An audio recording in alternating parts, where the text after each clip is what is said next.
Welcome back to another episode of The Real Deal. This is a continuation of the other day, the September 11th episode. Today I'm going to talk about the buildings and a little bit more than that. We're going to get a little deeper. The first episode was kind of the history of what happened. We all know what happened. But so that day when I was working and I heard about it, and I talked about this in the last episode, I didn't get to see video or live action like other people did because I was working. Most people got sent home from work, things like that. They got to see it on TV all over. There was no social media back then. People couldn't share it on their phones, anything like that. So when I got home that night, and all day long, I'm like, oh man, we're under attack, not really thinking too straight, a little freaked out, you know what I mean? It's like, wow, what's going to happen more? There could be a lot more going on, and everybody was paranoid and scared, So then I got home that night, and I was able to watch on the TV the actual videos of the planes hitting, and that was just so sad because afterwards you see these people jumping out the windows, and I saw video of the police and the fire department on the ground as people were hitting the ground around them, and they didn't know what to do, man.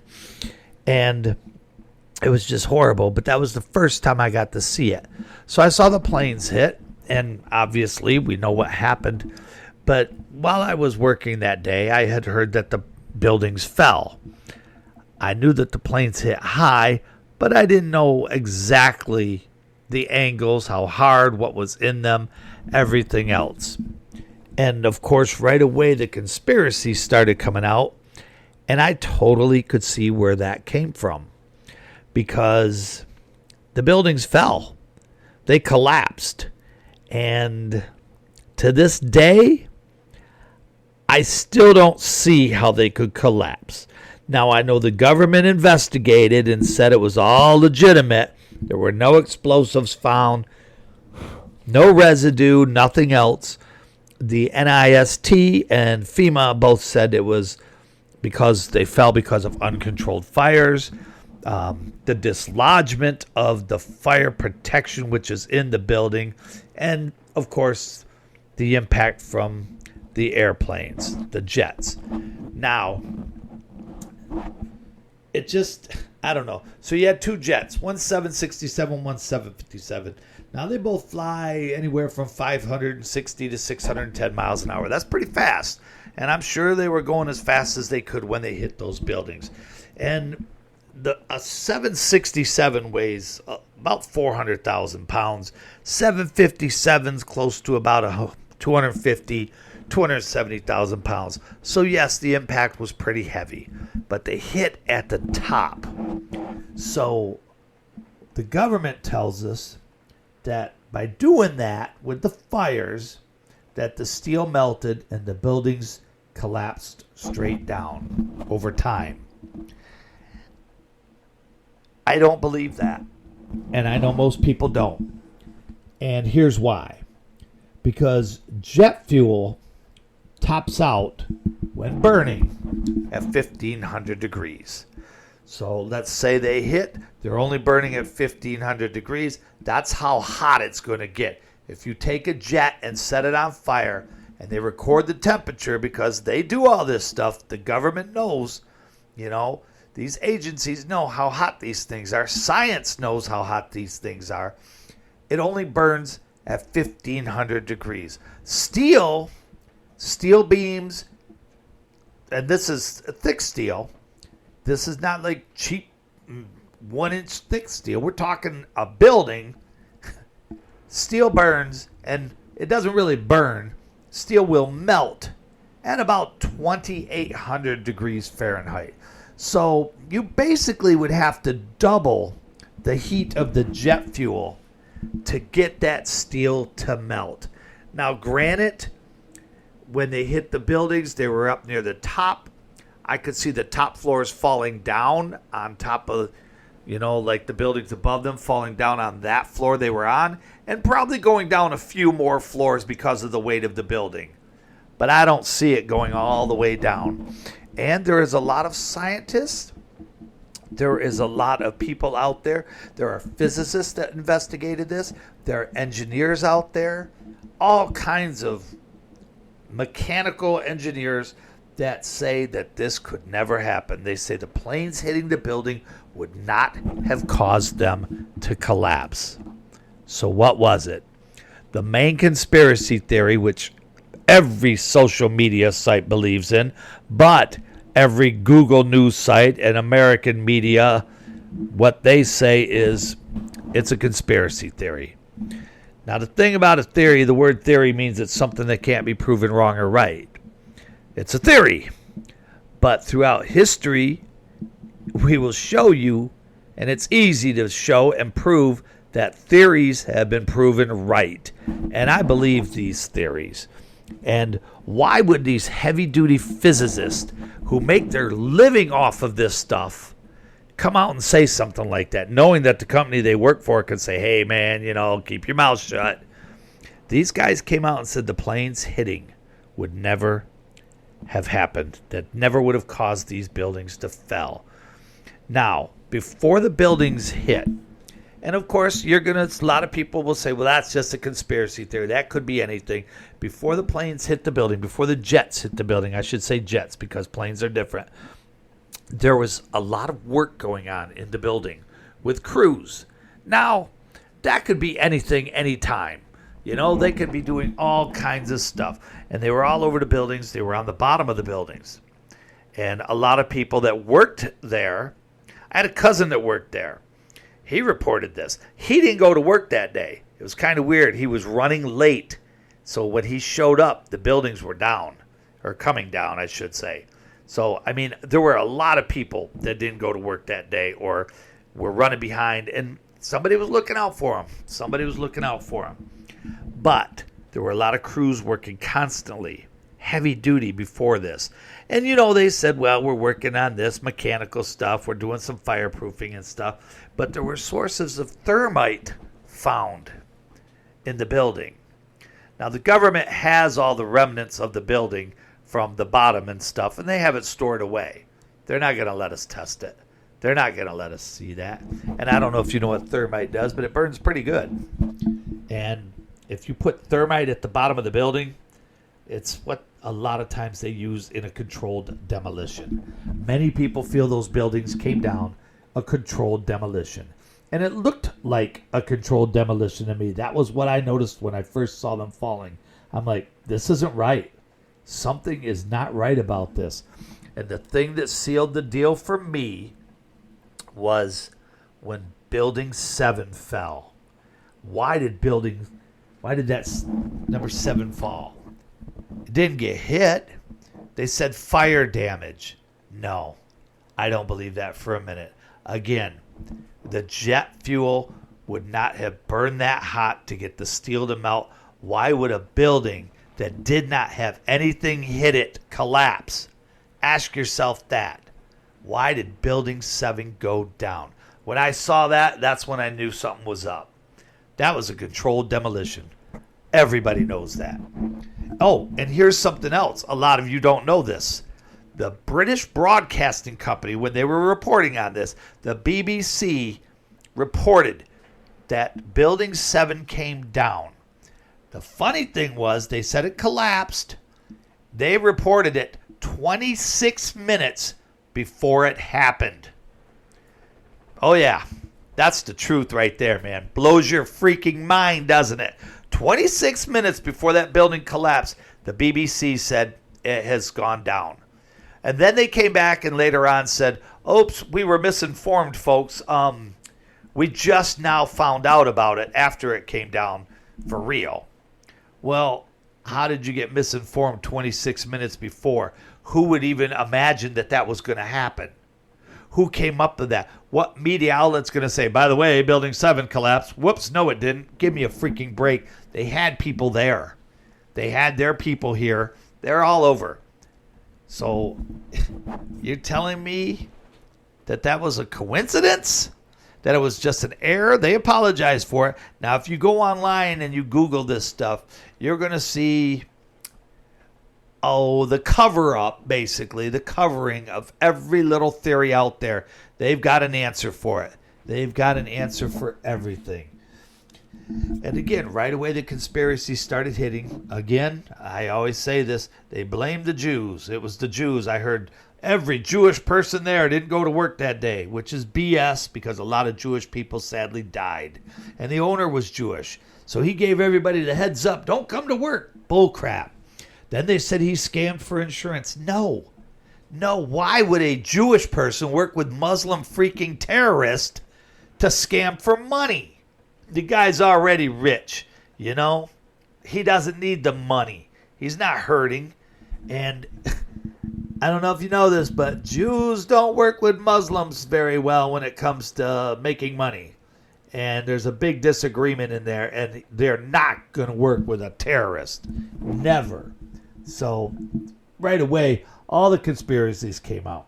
People were talking about, I saw this, the planes were remote controlled, there weren't people on the planes. There were people on there, people.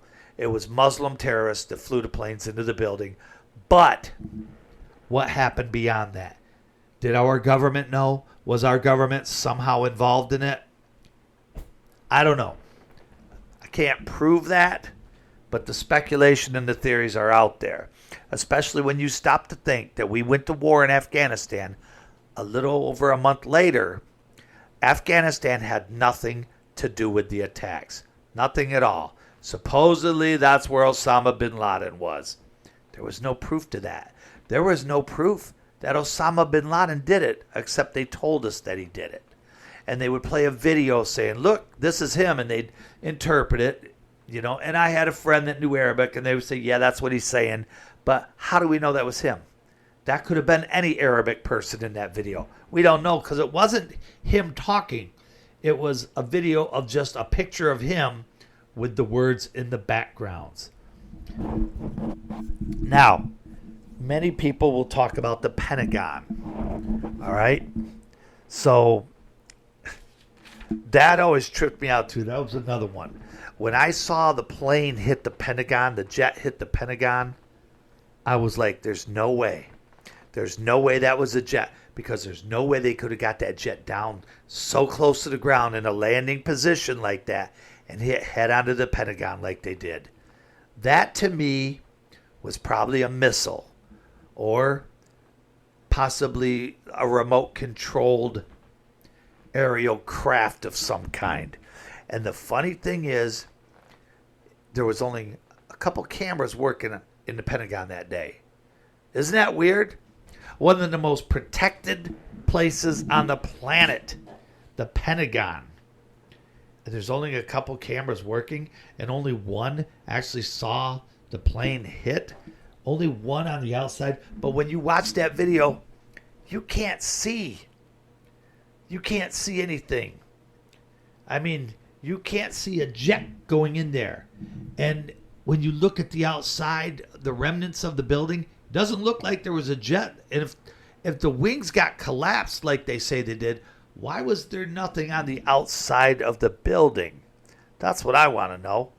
And they said it went deep, and yes, a lot of people died, and that's horrible, and that's just horrible. But when you look at the plane, that's smaller.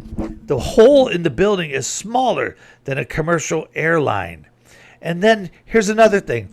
Why, if we knew all these planes were taken over by these freaking terrorists, why didn't they go and take the planes down? Yes, I know there's people on there, and they're going to probably blow the plane up. But you could have saved a lot of more lives and everything else. It's like, to me, I don't know. It looks like a missile. It looks like a missile left in there. There's no way a Boeing 757 hit that building. No way. Now, so-called experts like Popular Mechanics and the American Society of Engineers, they're all together, you know, they told the government that, you know, one wing of the aircraft struck the ground before impact and the other was sheared off as the plane collided with the building. And that's why the shape and size of the resulting hole is small. Where was the wing? I saw the video of that right as it hit. That was common video. It's probably not out there now, or you probably really got to look hard to find it. I saw it. Where was the steel on the ground? Where were the wings? Where was the scraps ironed? It wasn't there, people. Now, these planes, these jets fly really fast, and they weigh a lot. So they are going to do some damage. But you're going to see the remnants of it all. You're going to see the damage. And you're telling me that the Pentagon, none of the cameras were working? What, was there a power outage? Don't forget, this was a day after they announced they were missing trillions of dollars and couldn't be held accountable for it. Stop and think about that, people. Now, here's another great theory. All right? Now, on July 28th in 1945, a man got off course in his B-25 bomber. He was just traveling around, doing his maneuvers, and the fog was super heavy. And bless his soul, wasn't his fault. The fog was dense. He got off course, and he hit the 79th floor of the Empire State Building. Now, the Empire State Building wasn't that old at that time. I think the Empire State Building was built in 1930, if I remember correctly. I'm pretty sure about that. Now, it caused a great fire. I believe 14 people died, including him and a lot of the people that were on that floor and in the crew. And that's horrible. But they were able to put out the fire, and the building reopened. It was repaired and reopened in just a couple of months. It did a lot of damage. It didn't collapse. The fire was taken out. They got that fire. They got it taken down. They did a really good job. And I'm not blaming the fire department for 9/11 or anything. But this hit upper levels too. Why didn't the building collapse? Because what? Because the jet fuel didn't burn as hot as it does now? Now, the B-25 bomber flies about 275 miles an hour. Now, the 767 and the 757 jets, they fly about 560 miles an hour. So, yeah, they fly a little faster. They weigh a heck of a lot more. The B-25 only weighs about 20-some thousand pounds. So you're talking something that's like, 100 times larger, hitting faster. Okay, it's going to do more damage, definitely. But, this hit a building built in 1930. The technology we had back then with the fire department and everything else and high-pressure hoses and stuff is nothing like we have today, people. We had no chemicals back then that you could spray and automatically put up fires like they do now, where have trees on fire and things like that. And they were able to repair it. No problem. Now, the World Trade Center, the main buildings, they opened in 1973. So, 18 years later, technology's big and strong. And Building 7, that was done in 1987. So, on 73. My math is a little off on that. My bad. It's 28 years later when things hit. And Building 7 was 14 years old when it got hit. Pretty good shape. Technology's a lot better.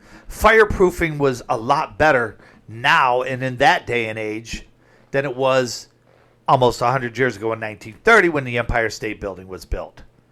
So you tell me what you think. Do you think that 9/11 was a conspiracy? Do you think somebody else was involved in it, like maybe our government? Do you think that it was just the planes that did it? Do you think that the Muslim terrorists were behind everything? I don't. I think they were a big part of everything, and I think there were some organizations and groups saying stand down. I think they wanted to go to war. And I think most of you will believe the way I believe, and I think most of you will know that I am correct on this. We will never know the truth because the government never tells us the truth. Heck, we don't even know who killed Kennedy. It wasn't Oswald. He was just a patsy. By the way, tune in November 22nd. We're going to blow that one wide open, people. Trust me on this. I know a thing or two, and that's why I'm trying to share this information with you. I want you all to be woke. I want you to know what the real deal is. I want you to know the truth of what's going on in this world. You cannot trust the agencies that tell you how to think and feel and what to buy on a daily basis. You can't trust them because they don't give a damn about you. They don't care about you. You need to learn the truth and stand up to these powers because they're evil. I'm the real deal, and I'm here to keep it real. Stay real, stay true, people. Peace.